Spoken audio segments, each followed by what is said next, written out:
Hello, welcome everyone. Welcome to Ekascloud. Today in this video, we are going to see provisioning a deployment group. So for this demo, I have created two different kind of release pipeline. Actually, this deployment group will come in the mm, pipeline task. Mainly release pipeline only. We will be using this deployment group. I have created and I have successfully registered this deployment group in this particular project, this DevOps startup project. So mainly this project will create Windows web server and using an agent pool job. It will create Windows web server by using agent pool job. And on top of it, if I want to run some web application to be installed means for that one, I have used this deployment group. So you can see here. So this is the first using agent pool, I have created this resources. So this one, it would be deployed into my resource group. You can see here. And I have created one more release pipeline to showcase the deployment group importance. So here in this, I will edit this task and I will show you. So here, edit this pipe. If you edit this pipeline means you can see it will be using the same artifact and it will be using a, sorry. It one second.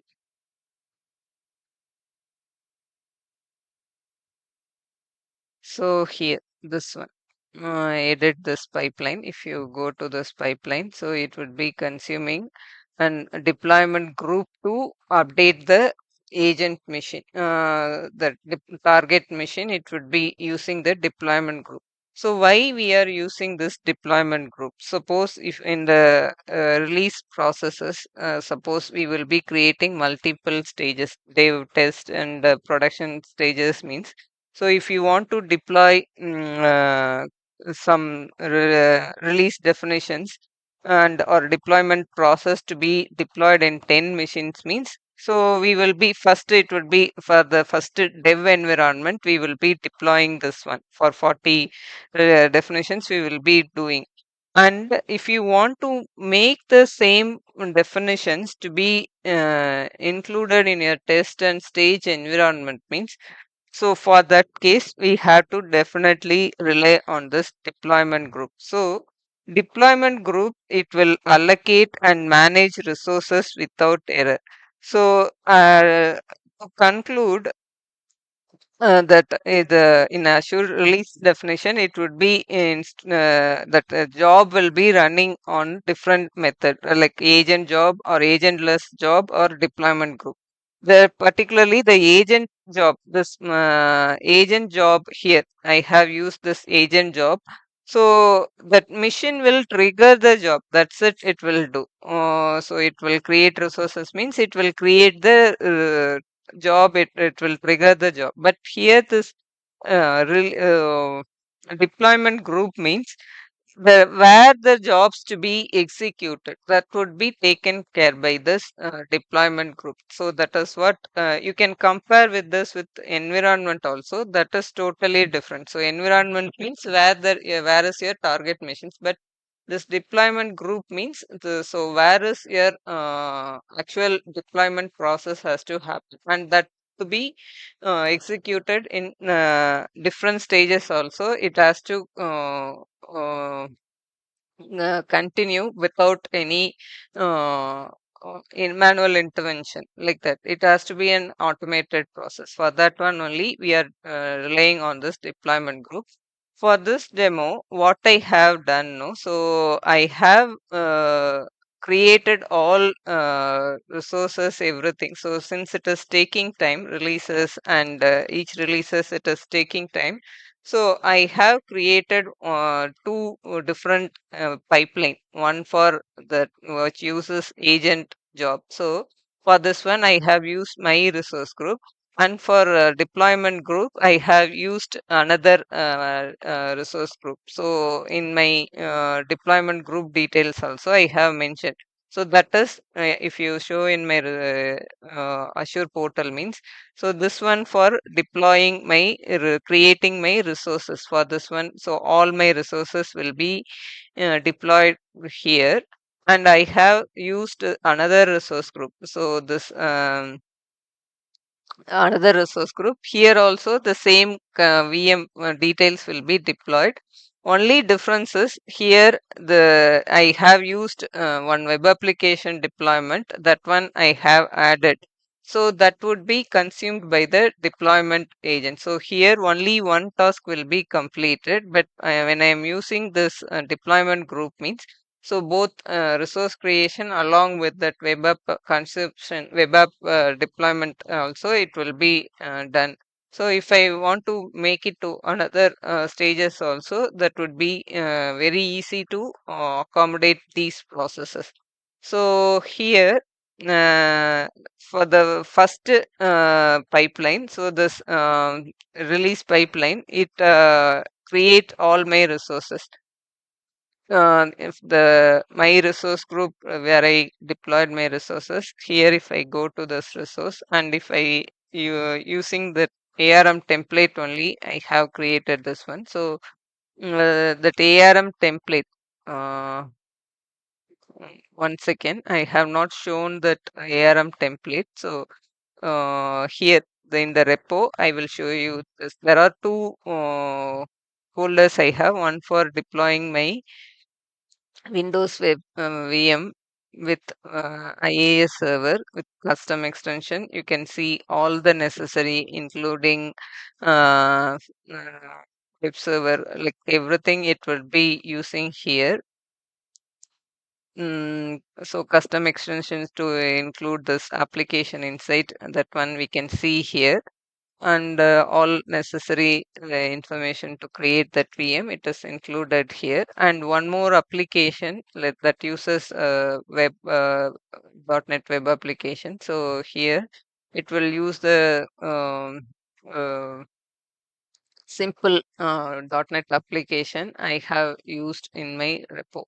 So for first one, for the first for the ARM template, I have used the for this template I have used create resource template I have used for the web application deployment, complete process creation, and along with web .NET application deployment I have used this deployment group. So that's why you can see two different pipeline release pipeline in my thing. So here this one for create the resources. So let me edit, let me show this one.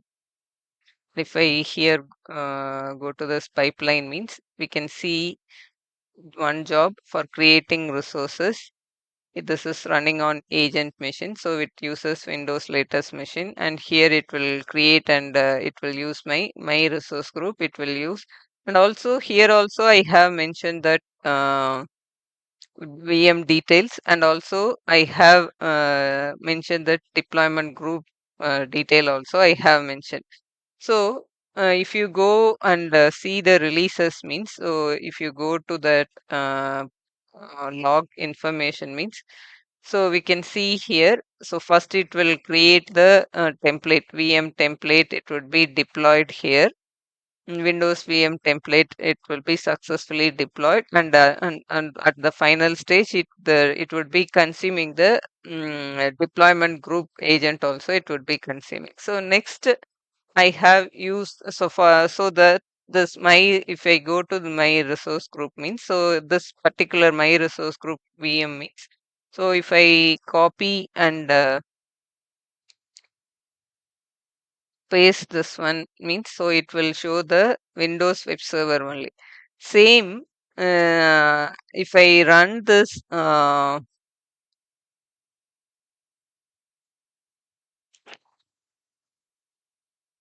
using a deployment group, like let me go to this particular release and I will show this that is running on agent pool. This web server, Windows web server, it is running on agent pool now, which I showing here is the running on deployment group. So run on, so let me go to the task means. So you can see IAS deployment, run on deployment group. So here I have mentioned the deployment group details, and it would be matching targets. It is mentioned here. So if I run this task, and it will, so if you show the, I show you the releases, so we can see the, sorry.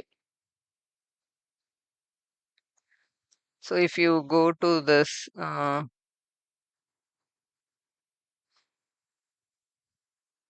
so here it will download the artifact, that is fine. And also if you go to this web app management, so here that it will consume that web application also, and it will be deploying that information. So here we can see the extension being consumed, here everything we can see in the log information. So since it is creating, for creating and releasing pipeline, it takes lot of time. So that's why everything I have created and I'm showing it as a demo. So now if I, this is, this one is deployed in another resource group called this AKS hands-on lab, that resource group. So if I'm going to this particular resource group VM means, so let me copy this particular IP address instead of this web server. I can see that